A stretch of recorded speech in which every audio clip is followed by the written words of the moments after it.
ধন্যবাদ সম্মানিত উপস্থিতি, বাংলাদেশ উড়িয়েছে শিক্ষক গোষ্ঠী হোমনা শাখার আজ নতুন শাখা আমরা ওপেনিং করতে যাচ্ছি।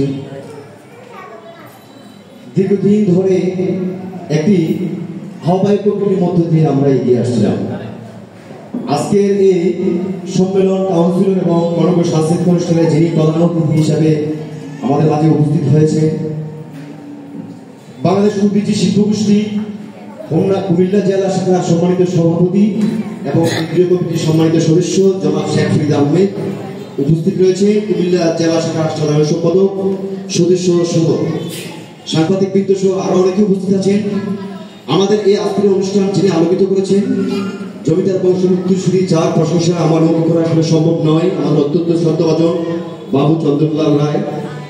আমাদের মাঝে উপস্থিত রয়েছেন সম্মানিত শিক্ষক মন্ডলী, শিল্পীবৃন্দ, আমাদের মাঝে উপস্থিত হয়েছেন বিশিষ্ট ক্রীড়াবিদ, আমাদের মাঝে উপস্থিত রয়েছেন প্রফেসর ইকবাল সহ আরো অনেকে। সকলের কাছে আমি ব্যক্তিগতভাবে কৃতজ্ঞতা জ্ঞাপন করছি। আসলে সাহিত্য এবং সংস্কৃতির একটা সেবক, আমি দাস তাকে বলা হয়। যেখানে সাহিত্য সংস্কৃতি থাকে সেখানে আমি নিজেকে নিবেদিত করার চেষ্টা করি একজন সেবক হিসেবে, কোনো পদ প্রতিযোগিতা কোনো সম্মানের জন্য নয়। কারণ সংস্কৃতি, সঙ্গীত এবং সাহিত্য জাতিকে আলোকিত করে। মানুষ অন্যান্য জীব থেকে মানুষকে ঊর্ধ্বে তোলার একমাত্র পথ হচ্ছে সৃজনশীলতা। তার মধ্যে সঙ্গীত, সাহিত্য এবং সংস্কৃতি, ক্রিয়া ইত্যাদি নিবেদিত রয়েছে। আজকের এই অনুষ্ঠান আয়োজনে যাদের সবচেয়ে বেশি কৃতিত্ব, আমি তাদের কাছে কৃতজ্ঞতা জ্ঞাপন করছি। বিশেষ করে ইকবাল সচিব জনাব শান্তিরঞ্জন সূত্রধর, কবি দেওয়ার, আমাদের মাঝে আরো অনেকে আছে, শফিকুল ইসলাম মুন্না সহ সকলের প্রতি কৃতজ্ঞ।